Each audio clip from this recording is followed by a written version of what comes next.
Assalamualaikum warahmatullahi wabarakatuh. Okay, how are you today, students? Apa kabar hari ini? Semoga sehat saja.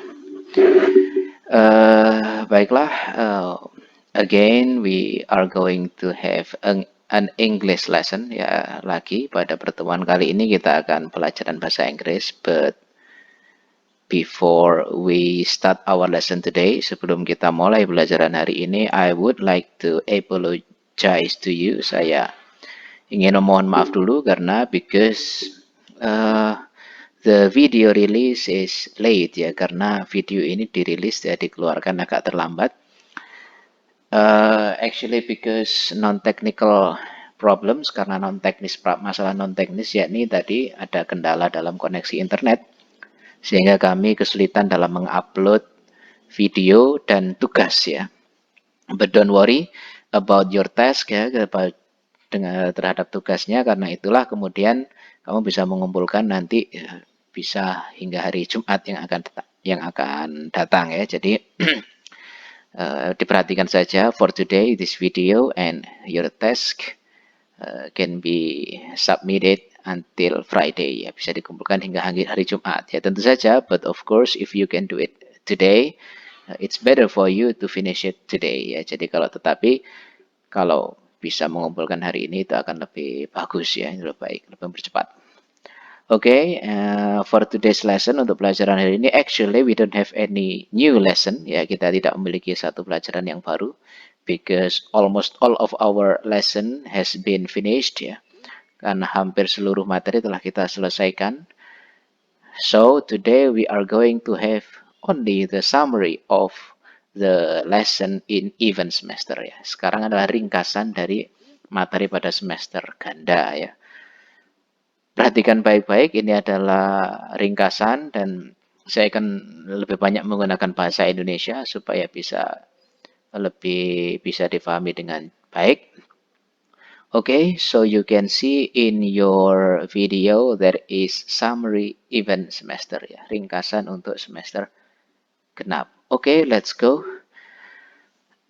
For our first lesson this semester, untuk pelajaran pertama kita ya semester ini, in your LKS you can also open your LKS page 3 ya. There is a title which is a question. What are you doing? Ya, apa yang sedang kamu lakukan? Pada materi pertama ini yang kita bahas adalah ini simple continuous tense ya. Jadi saya ingatkan kembali materi pertama dulu semester genap kita membahas tentang simple continuous tense. Saya tidak tulis tetapi dengarkan baik-baik. Simple continuous tense itu adalah sebuah pola kalimat yang digunakan untuk menyatakan suatu kegiatan yang sedang berlangsung ya. Nah, ini contohnya. Rofi'i is singing in the bathroom ya.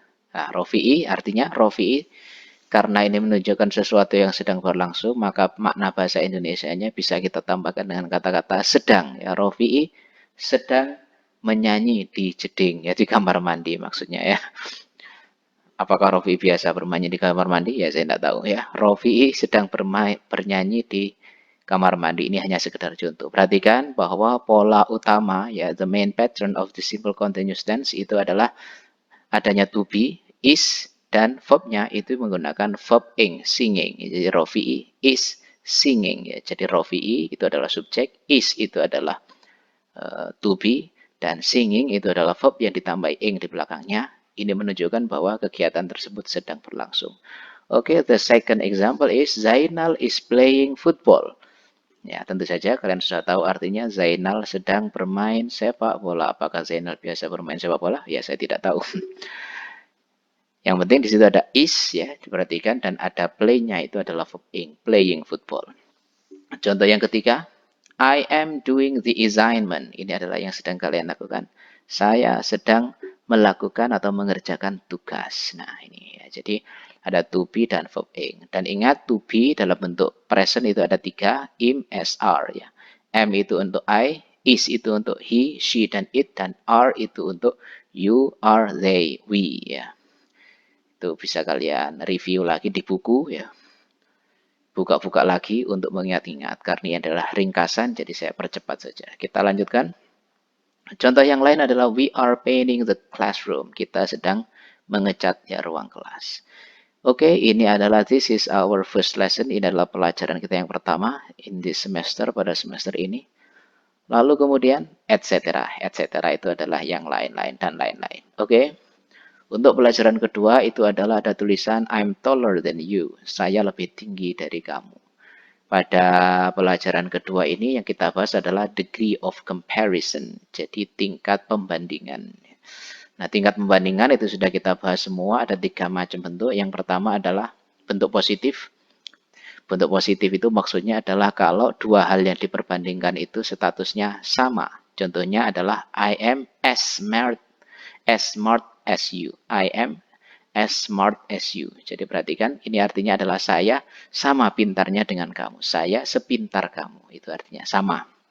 Maka rumusnya adalah dengan menggunakan to be dan ditambahi as, adjective as ya, as smart as you. Bisa dibuka lagi. Bentuk yang kedua adalah bentuk komparatif, itu apabila salah satu di antaranya itu ada yang lebih ya. Maka ciri-ciri utamanya adalah tentu saja to be-nya tetap, kemudian smarter ya. Jadi kata-kata smart, adjektifnya itu ditambah er di belakang, smarter. Dan ditambahi di belakangnya ada kata-kata than you ya. Ini artinya berarti saya lebih pintar daripada kamu. Nah, tentang smarter ini ya, kalau kata kerjanya itu satu atau dua suku kata atau dua silabel, maka kita cukup menambahkan er di belakang. Tetapi kalau adjektifnya itu adalah adjektif yang panjang, lebih dari 3 silabel atau 3 suku kata, maka kita menggunakan more. Contohnya adalah intelligent. I am more intelligent than you ya. Ya, dibuka lagi sudah kita bahas. Dan yang ketiga adalah superlatif, yaitu apabila di antara yang kita perbandingkan ada yang paling. Nah, maka kalau ada yang paling begini, kita menggunakan smartest. Ya, jadi kata-kata adjektif smartnya ditambah est di belakang. Dan ditambah the, atau artikel di depannya. Ini juga berlaku, jadi kalau hanya pendek smart saja itu bisa tambah est. Tapi kalau terdiri dari 3 silabel lebih, ya intelligent misalkan, maka kita tidak menggunakan intelligence ya, tetapi menggunakan the most intelligent ya. Itu bisa dibuka lagi ya. Ini sekedar untuk mengingat-ingat